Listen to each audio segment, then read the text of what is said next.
I will be discuss about design step of a built up beam. तो first step जो load आ रहा है उसके वजह से हमारा मोमेंट कितना आ रहा है, इस मोमेंट के वजह से कितना हमारा सेक्शन मॉडुलस रिक्वायरमेंट आ रहा है।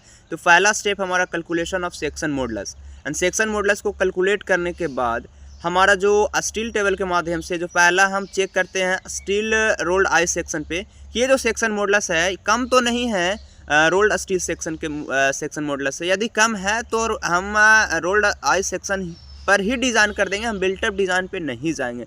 जनरली यदि बिल्टअप डिज़ाइन की बात किया जाए तो जो मोमेंट के वजह से सेक्शन मॉडुलस रिक्वायर्ड आ रहा है वो ज़्यादा होगा। वो जो स्टील में स्टील टेबल के अकॉर्डिंग हमारा सेक्शन मॉडुलस निकलेगा ISMB 300 या 400।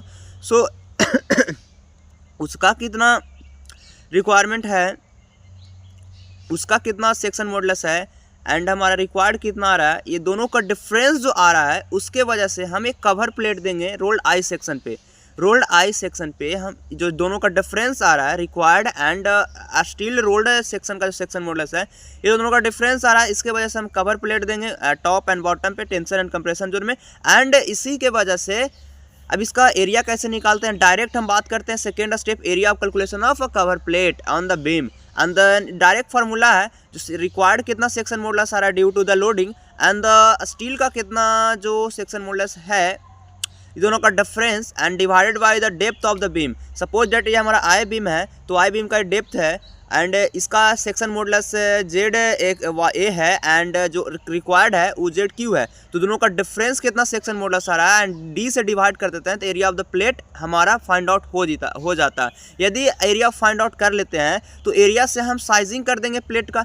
तो यदि हमारा एक बीम मिल चुका है and sizing of cover plate हो चुका है तो हमारा कंप्लीट बिल्टअप बीम आ जाता है। सिंपल हमको चेकिंग करना होगा बेंडिंग स्ट्रेस में एंड परमिसिबल से छोटा होना चाहिए एंड उसके बाद हम चेक कर लेंगे deflection criteria and the shear criteria and then complete हो जाएगा। तो फर्स्ट ऑफ ऑल हम बात करते हैं कवर प्लेट को डिज़ाइन करने के बाद उसके बाद हम 50% बढ़ा देंगे क्योंकि रिविट होल करेंगे तो एक्चुअली में हमारा इंक्रीज़ कर देंगे एरिया को। एंड देन उसके बाद हमारा सेकेंड स्टेप हमारा होता है वो जो बेंडिंग कैलकुलेटेड स्ट्रेस आ रहा है इन कंप्रेशन एंड टेंशन जोन में वो परमिसिबल से ज़्यादा नहीं होना चाहिए। तो हम परमिसिबल इसमें होता कितना 0.66 FY होता है।